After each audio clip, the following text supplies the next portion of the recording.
Peristiwa menggetirkan sekaligus memalukan dan juga memprihatinkan, bahkan mengkhawatirkan terhadap masa depan demokrasi di negara yang kita bangun demokrasinya dengan susah payah, menumbangkan orde baru yang otoriter, yang korup, kolutif, dan nepotis. Akhirnya terjadi.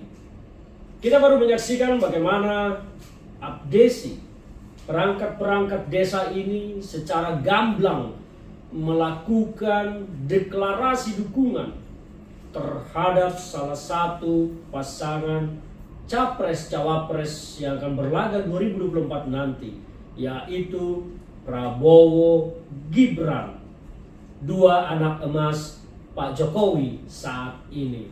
Yang bahkan sangat memalukan adalah kehadiran seorang Gibran di sana.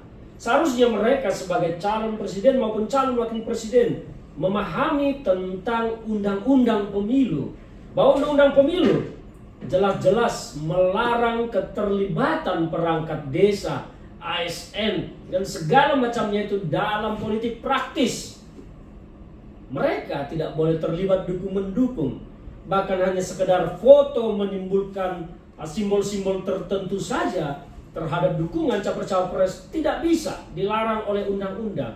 Tetapi ini ada yang secara vulgar perangkat-perangkat desa yang jelas-jelas dilarang oleh undang-undang pemilu terlibat dalam pemenangan pasangan tertentu, ini melakukan deklarasi secara vulgar terbuka di depan publik, bahkan dihadiri oleh Gibran Rakabuming Raka sebagai cawapres. Mereka mengangkangi undang-undang, mereka menginjak-injak undang-undang, mereka menginjak-injak harga diri bangsa, mereka menginjak-injak harga diri demokrasi.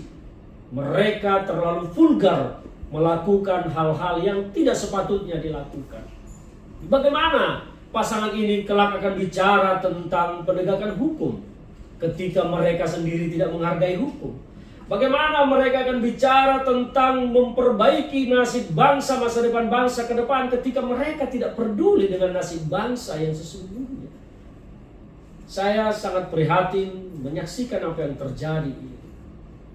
Kita tidak keberatan berlaganya Prabowo Subianto dan Gibran dalam kontestasi Pilpres ini.